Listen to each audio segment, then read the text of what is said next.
Aloha, I'm Richard Ng, Island Style producer, and happy St. Patrick's Day. Today, we're gonna cook a St. Patrick's classic with a local twist, corned beef and kimchi jjigae. We have our potatoes, our carrots, our corned beef, and our secret ingredient, locally made kimchi. So I'm gonna take our potatoes, and all we're gonna do is peel this. Jjigae is a Korean stew. Celebrate St. Patrick's, but also bring in our local customs into the dish.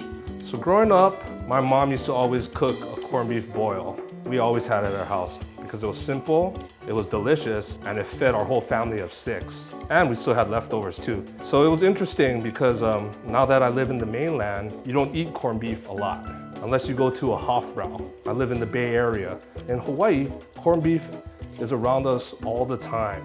And we're fortunate that, we can get it and we can enjoy it for breakfast, lunch, or dinner. Okay, so the vegetables are prepared. So we're gonna get the pot and we're gonna put all our ingredients in the pot and we're gonna be good to go. For the corned beef, we're gonna cook it at around 50 minutes per pound. So check the size of your cut and then you can do the calculation.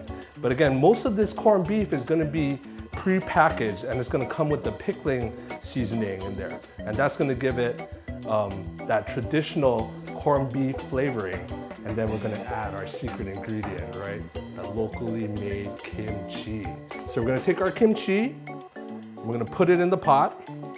We're gonna take our beef, and layer it on top. And then I'm gonna fill this up with water and we're gonna put it on the stove. We're gonna bring it to a roaring boil. When you boil this, it's gonna be 50 minutes per pound. So you just wanna put enough water to cover the top of the corned beef. And there you have it. With all the seasoning from the pickle seasoning of the corned beef and the flavor from the kimchi, there'll be enough flavor in the broth. And when you braise it and when it's done, you'll have a nice soup to go along with the dish. And that's the jjigae component.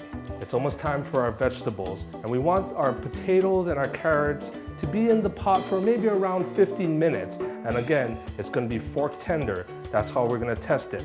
So I'm gonna take the carrots and the potatoes that we peeled earlier and just give it a chop, maybe around 1.5 inches each for the carrots. And then for the potatoes, we wanna cut in half again. And this is so, we said 15 minutes. This will make sure that the potatoes are cooked all the way through and the carrots. So I'm gonna take this over to the pot right now. We're gonna throw it in and we'll see you back in 15 minutes. All right, so here we have it. 1.5 hours later and our corned beef and kimchi jjigae is all pow. We got our tender corned beef, tender potatoes, and tender carrots. What I'm gonna do now is take some of the braised kimchi. I'm gonna top it off on top of the corned beef. And because it's jjigae too, you wanna savor some of that broth. So we're gonna take some of that and just dribble it all over. Me being a local boy, growing up in Hawaii, like I said, I appreciate us bringing our cultures together. And my wife is actually full Korean and she loves Hawaii and the way that everyone can come and celebrate each other's culture. And that's fully represented in this dish.